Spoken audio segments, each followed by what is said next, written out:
Nagbigay ng seguridad ang mga Cagayano Cup sa isinagawang Oplan Baklas ng Commission on Elections sa Badgao, Cagayan. Ang balita mula kay Patrolwoman Wendy Rumbawa.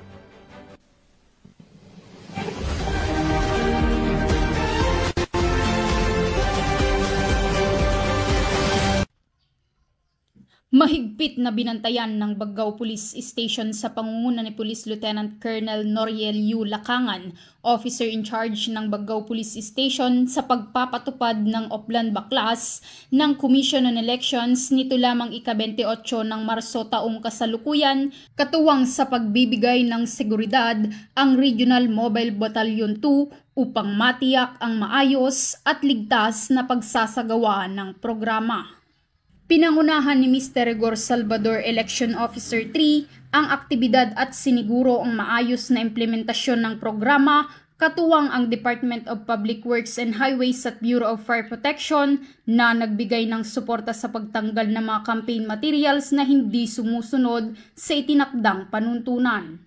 Alinsunod ito sa COMELEC Resolution No. 11086 na naguutos sa mga kandidato at partidong pampolitika na alisin ang pinagbabawal na campaign materials sa itinakdang 72 oras bago ang opisyal na pagsisimula ng campaign period.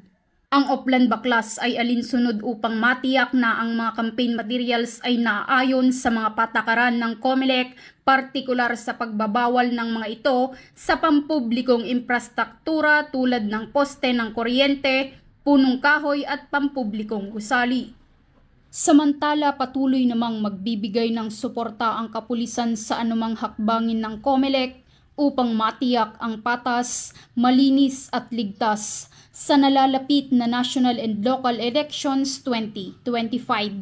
Mula dito sa Lambak ng Cagayan, ako ang inyong Police News Network Correspondent, Patrolwoman Wendy Rumbawa, alagad ng batas, tagataguyod ng balitang pulis.